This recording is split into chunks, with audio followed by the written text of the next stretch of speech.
자, энэ талаар манай гадаад харилцааны сайд бас та бүхэн тайлбар өгсөн байж байгаа. За, одоогор бол одоо баримтлалын хоригдоод бас хөлийн хоригд ороод яаж байгаа шүү дээ.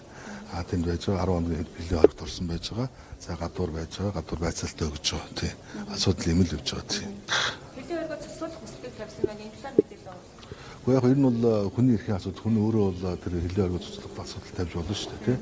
Энэ асуудлыг бас Солонгосын хууль хяналтын байгууллага яг өөрийнхөө хуулийн хүрээнд одоо шийднэ гэж ойлгож байгаа. Яг Монгол улсын иргэд одоо гадаадд явж байгаад гэмт хэрэг үйлдэх юм бол ямар нэгэн байдлаар Монгол улсын харилцаа, элчин сайдуудын хооронд харилцаа явагддаг шүү дээ, тийм. Яг энэ хүрээнд одоо 2 дараа дээр яг ямар үйл ажиллагаа явагдаж байгаа вэ? Эх орондоо одоо авчрах гэдэг энэ асуудал яригдж байгаа юу ер нь? За, одоо 2 дараагийн хувьд бол одоо бол яг тухайн улсын одоо нутаг дэвсгэрээр шалгаж байна. Тэгэхээр бол одоо энэ хэрэг нь бол одоо шийдэгдэг гэсэн үг шүү дээ. Шүүхийн одоо эцсийн байдлаар гэм буруутай этгээд нь тодорхой болоогүй байгаа. За, Монгол улсын хувьд бол гэмт этгээд нь одоо юутай болцсон. Гэмт этгээд нь тодорхой болцсон. Одоо гадаад орнууд явж байгаад одоо гэмт хэрэг үйлдээд тэр шүүхээр шийдвэрлэгдээд ял эдэлж байгаа иргэдийг одоо нутаг руу татан авах юм яриа хэлцээ хийдэг.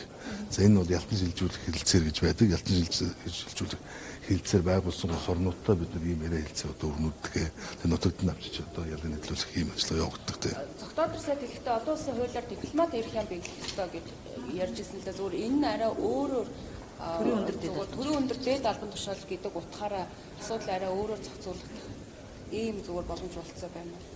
За, яг нь энэ бол нэгдсэн үндэстний байгууллага Монгол улсын ерөнхийлөгч, Монгол улсын одоо ерөнхий сайд, гадаад харилцааны сайд бол одоо гадаад явж байхдаа бол дархан ирэх юм байдалнэ гэсэн ийм зүйл байдаг.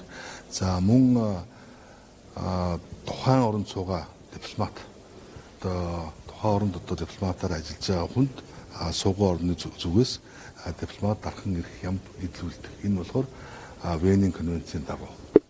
За, нөгөөтэйгүр нэгдсэн үндэсний байгууллага буюу олон улсын байгууллага, олон улсын төрөлцсөн байгууллагад суугаа одоо Монгол улсын төлөөлөгч юм гадны тусын төлөөлөгч бол дипломат дарах юм бас идэх юм үүрэгтэй байдаг. Тийм. Дид консул автомашины асуудал гарсан гэдэг юм үү? Энэ талаар гадаад харилцааны ямар мэдээлэл ирсэн бэ? Мэдээ бид нар авсан байж байгаа сайн шандад явж байгаад одоо автосолд орсон байсан. Гэхдээ биеийн байдал нь харьцангуй гайгүй байгаа. Гэр бүлийнх нь одоо хүний биеийн байдал муу холбогдуулаад Монголдо төр ирээд ингээ буцаж явж байхдаа ингэж осолцсон байж байгаа тийм. 19-с 6 өнөдөр шийдэгчлээ үлдсэн нь одоо хизээ. Ерөнхийлөгч хамгийн газрын ерөнхийлөгчийн зөвлөх болохоор ойрын хугацаанд оруулж ирнэ гэсэн тайлбар өгсөн байж байгаа. За, тэрийг бид нар бас ярьж байгаад тэгээд яана л да. Засгийн газар дээр шийдэгдэх асуудлууд байж байгаа. За, дараад нь одоо их урд дөрвөн барих асуудал байж байгаа.